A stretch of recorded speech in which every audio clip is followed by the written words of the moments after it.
The characters in many of Mordecai Richler's novels graduate from a high school called Fletcher's Field.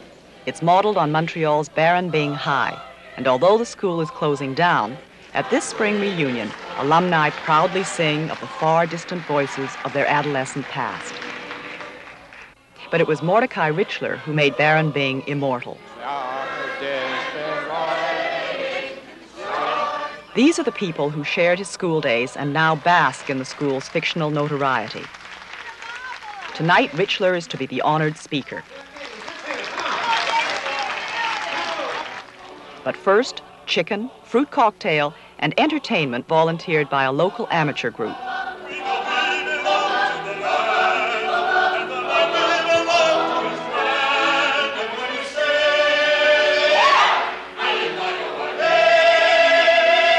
During this earnest tribute to Broadway, Richler was visibly unmoved.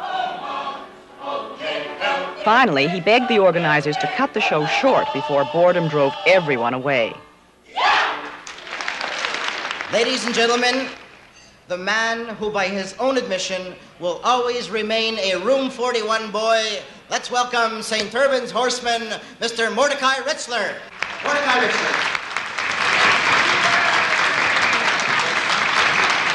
At last, several scotches into the evening, it was Richler's turn as the school's celebrity to contribute to the warmth and nostalgia of the evening.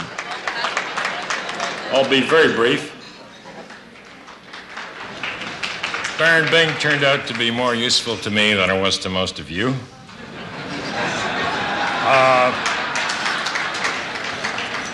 I think the notion of this reunion was a very engaging one. But I don't know who found those appalling funny singers and what they had to do with us.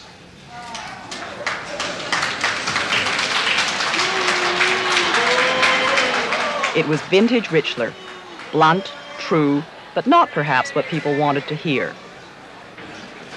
Otherwise, I'm very pleased to be here. Thank you very much. Richler seemed unabashed by the chorus of boos and cheers that accompanied him off the stage. I was just angry.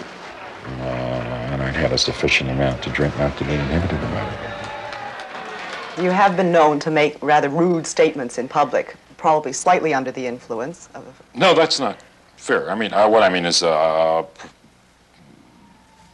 wasn't necessarily under the influence of anything. You mean you can be rude without drinking, is that? If called upon.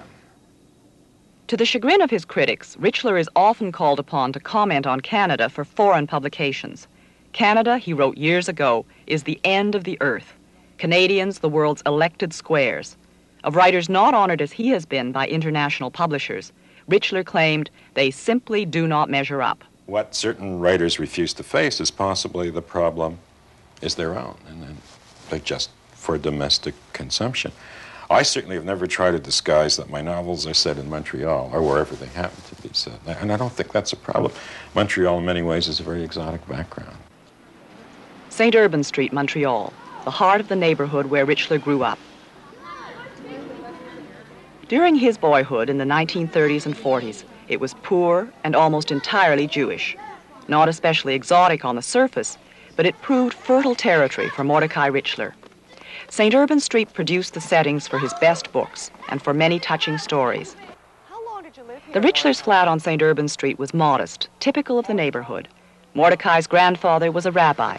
His father was a junk dealer, and they struggled through the Depression.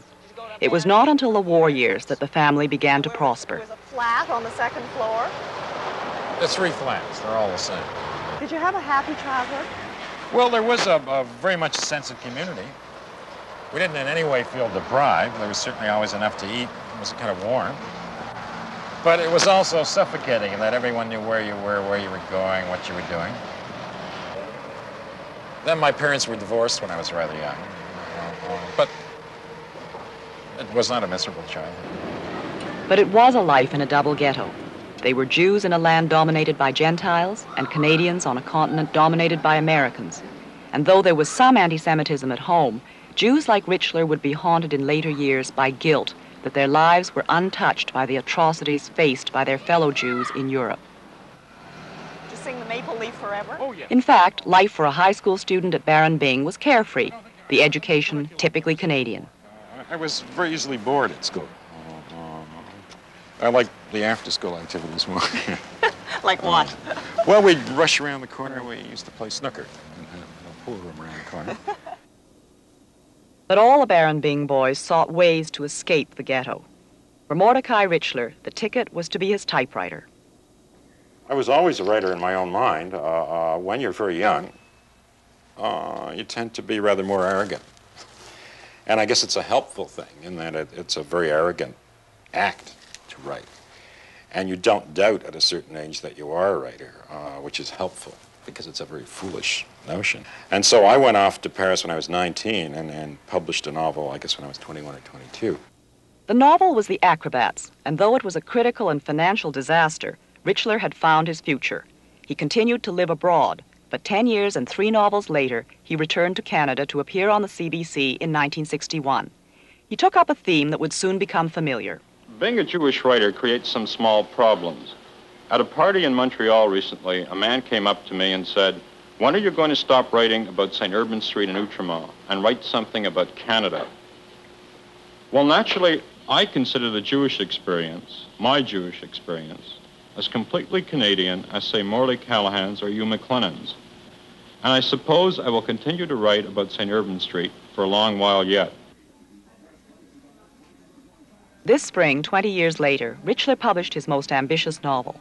The hero of Joshua Then and Now is another St. Urban Street boy. This time, he's a sports writer, a minor celebrity, confronting middle age and the absurdities of Canadian life. This is New Age News on Shom FM. I'm Alana Campbell, and I'm with Mordecai Richler today to talk. When a new novel appears, performances on local radio are mandatory. One of the parts of the book that might be of interest to Shom listeners is Joshua is a young man in his 20s. You have very young listeners. Yes, we do. Do they move their lips when they read? Or? No, and they may miss the pictures, but no, they're good readers. Okay. Mommy, can I get your autograph for my son? He's going to be the editor of the McGill Daily and maybe a writer. What's your friend's name from BC? Weichman. Bunchman. Weichman. Oh, Weichman. First name? What's his first name? Arnold. Arnold Weichman. This is my son. He's going to be the editor and maybe a writer. Richler, the celebrity, seems ill at ease at cocktail parties like this one in Montreal. Would you hold that, please?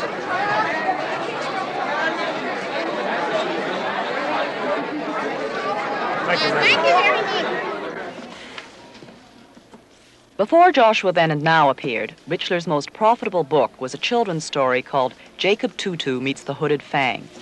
Joshua is a Book of the Month Club selection, and thanks to that, it has already sold more than 42,000 copies in Canada. Joshua Then and Now is already a bestseller, but to make sure no copies are left on the shelf, Richler knows he must sit still for the occasional adoring fan. I truly believe you're God, and this really beats fondling your pictures in my closet.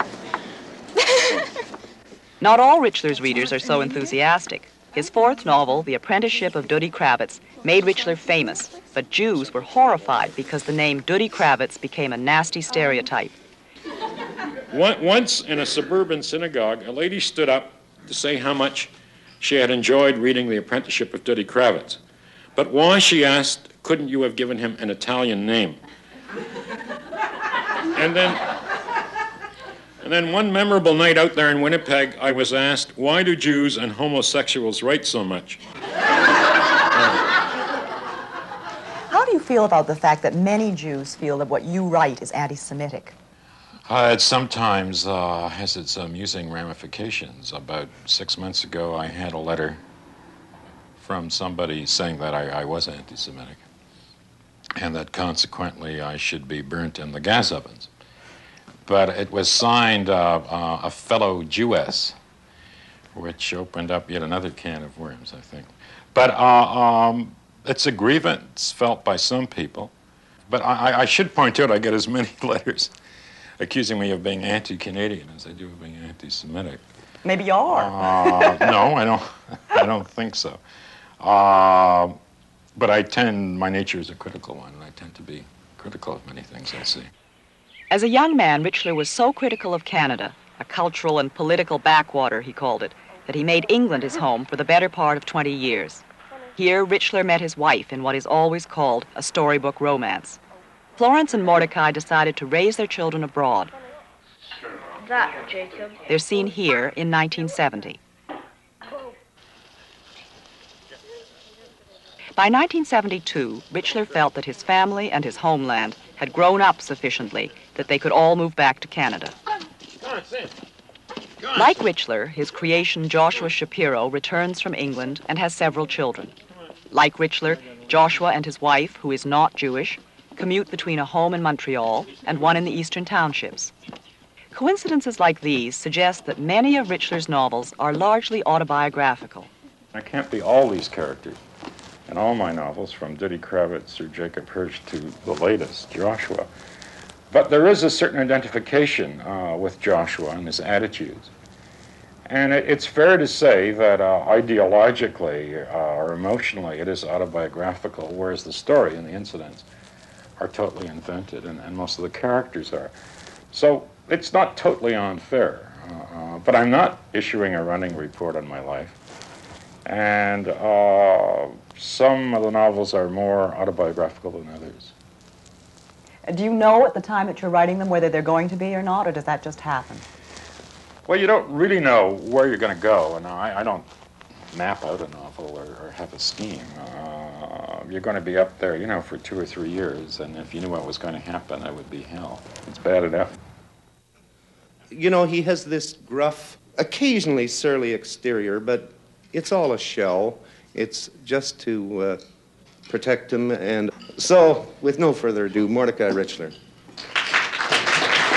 Richler's publishers insist that writing the book is not enough. Authors must flog their books on the rubber chicken luncheon circuit and the talk shows. Richler has a stock of dependable anecdotes he dusts off for such occasions. A few years back, starting out on just such a tour, I found myself seated in the studio of a rather tacky radio station in Midtown New York, a guest on the Joey Adams show. I was there to shamelessly plug a children's book I had written. "Why did you write it?" Joey demanded. And I said, "For our children in the first place, we have 5. "You mean," Joey ventured, grinning, "you didn't want anybody else to read it?" And I said, "Well, not quite." And he said, "What's wrong with it?" Stung, I was driven to pointing out that the book had already gone into a second printing. But I was up against a real pro. "What's wrong with the first one?" Joey asked. "Was it smudged?" You're approaching your 50th birthday. Do you worry about drinking at all? Do I worry about drinking at all? Well, no, I enjoy drinking, and I find it relaxes me. And I don't drink while I'm working. I drink afterward. What I do find is that if I've had a considerable amount to drink, I can no longer work the next day as I could maybe 20 years ago. Originally, you write out of your own obsessions, and then 8 or 10 years later, you wonder if it's just something you do. And there are moments of confusion.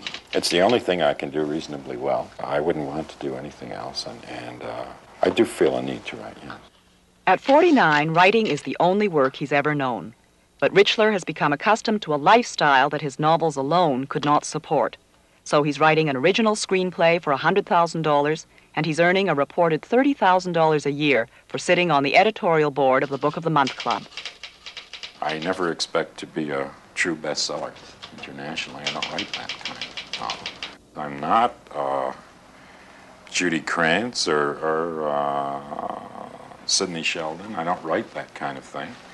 I consider what they write very cheap, and I can't expect that kind of audience writing as I do, and I don't. I mean, you can't have it both ways. Is your wife a help to you in this? Have you modeled anything on her? Do you talk with her about your female character? My wife is an enormous help in that she's the first person to read anything I've written, and I take her judgments very seriously, and she's the only one I talk to about my work, and so that's very serious stuff. How do you feel about it when you get the first draft of something he's been working on for some time? Quite honored, actually. And apprehensive, I suppose. It's quite a responsibility. It's a struggle at times, and there are bad days and there are good days, but I'm a fortunate man in that I earn my living doing what I like. And I wasn't drafted, I volunteered. Yeah, I would certainly like to write a novel that will last. That's what, I guess, spurs you on. And you hope for the best.